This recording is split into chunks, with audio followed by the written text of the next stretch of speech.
Welcome students, this is Vijay sir from Guru's Academy.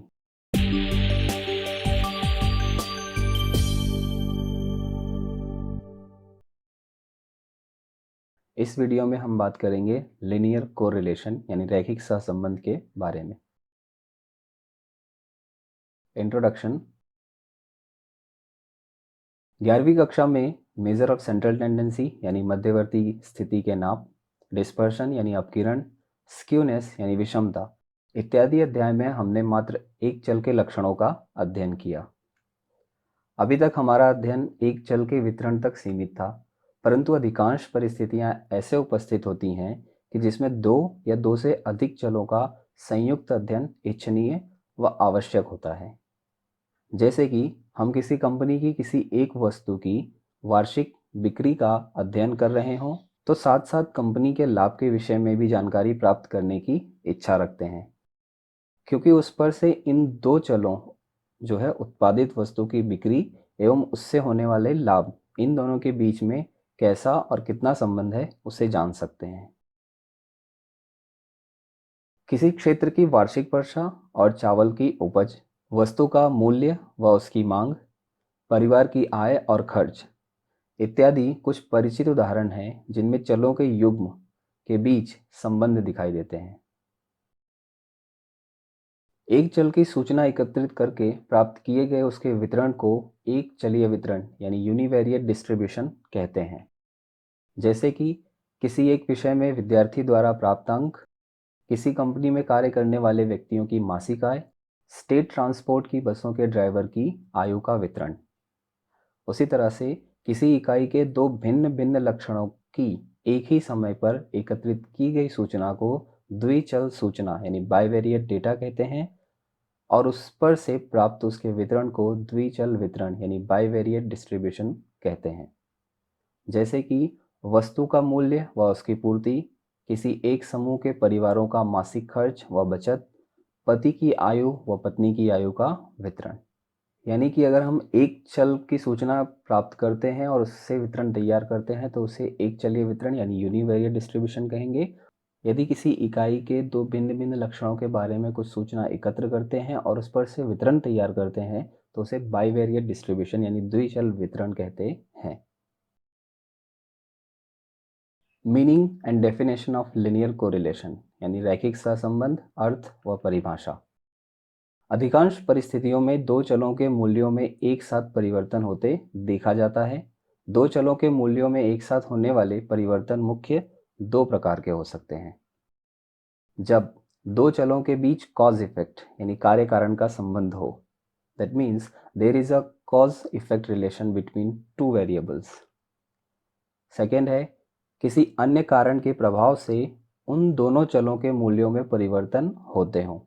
The values of two variables change due to the effect of some other factor.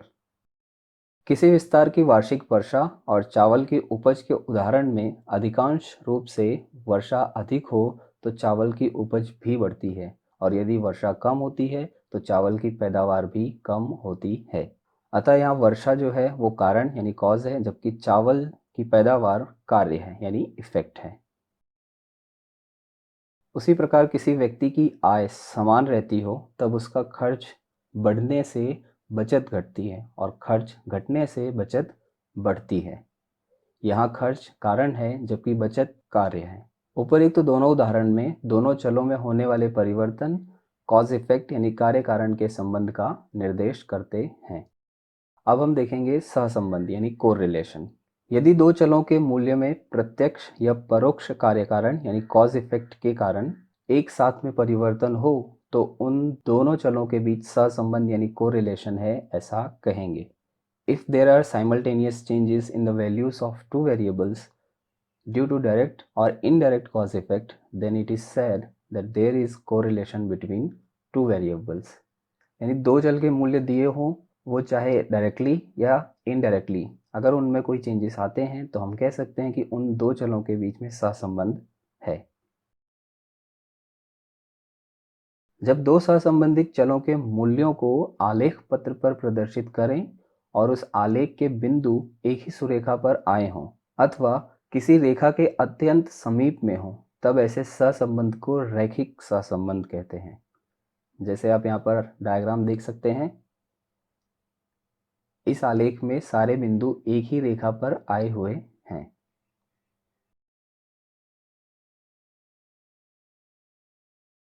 अगला है सहसंबंध के प्रकार, types of correlation, positive correlation and negative correlation. यानी सहसंबंध के दो प्रकार हैं, धन सहसंबंध और ऋण सहसंबंध। एक एक करके पढ़ते हैं। पहला है धन सहसंबंध यानी पॉजिटिव कोरिलेशन। जब दोनों संबंधित चलों के मूल्यों में परिवर्तन एक ही दिशा में होते हों, तब उन दो चलों के बीच धन सहसंबंध यानी पॉजिटिव कोरिलेशन है, ऐसा कहेंगे। जैसे वस्तु का मूल्य व पूर्ति, जैसे जैसे वस्तु का मूल्य बढ़ेगा वैसे वैसे उसकी पूर्ति भी बढ़ेगी। व्यक्ति की आय व खर्च, जैसे जैसे व्यक्ति की आय बढ़ेगी वैसे वैसे उसका खर्च बढ़ेगा। पति की आयु व पत्नी की आयु, दोनों की आयु बढ़ती जाएंगी। किसी वस्तु की बिक्री व लाभ, वस्तु की जितनी ज़्यादा बिक्री होगी उतना ज़्यादा लाभ होगा। किसी क्षेत्र में वर्षा और फसल की पैदावार, अगर किसी क्षेत्र में वर्षा अधिक होती है तो वहाँ पर फसल की पैदावार भी अधिक होगी। किसी सड़क पर परिवहनों की संख्या व दुर्घटनाओं की संख्या, अगर किसी सड़क पर व्हीकल्स बढ़ते जा रहे हैं तो वहाँ एक्सीडेंट होने के चांसेस भी बढ़ेंगे। ये सब धन सहसंबंध के उदाहरण हैं। अगला है ऋण सहसंबंध यानी नेगेटिव कोरिलेशन।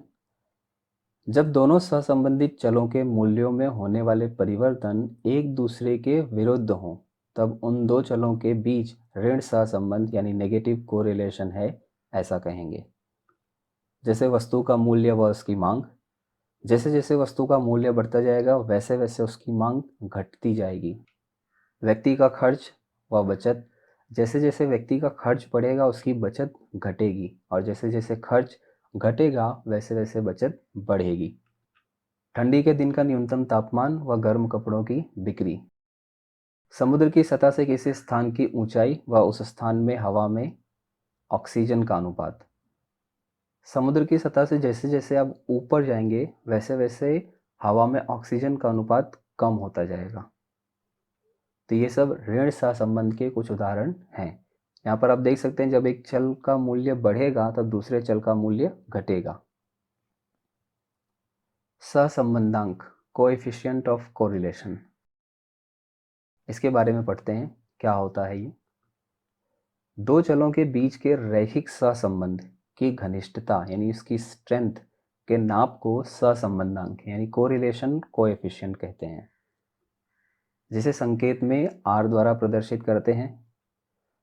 दो संबंधित चलों के बीच के रैखिक सहसंबंधांक की घनिष्ठता या मात्रा प्रदर्शित करने वाला संख्यात्मक नाप है।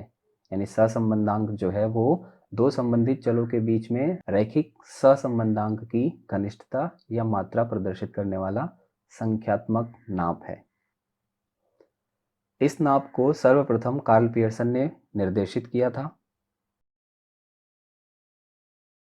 सहसंबंध के अध्ययन की विधियां, मेथड्स ऑफ स्टडिंग कोरिलेशन, इसमें सबसे पहला है स्कैटर डायग्राम मेथड यानी विकीर्ण आकृति की विधि। सेकंड है Karl Pearson product moment method यानी कार्ल पियर्सन के गुणन प्रघात की विधि। And third Spearman's rank correlation method यानी स्पेयरमैन के क्रमांक सहसंबंध की विधि। आगे के वीडियोस में हम एक एक करके इनके बारे में डिस्कस करेंगे। Thank you.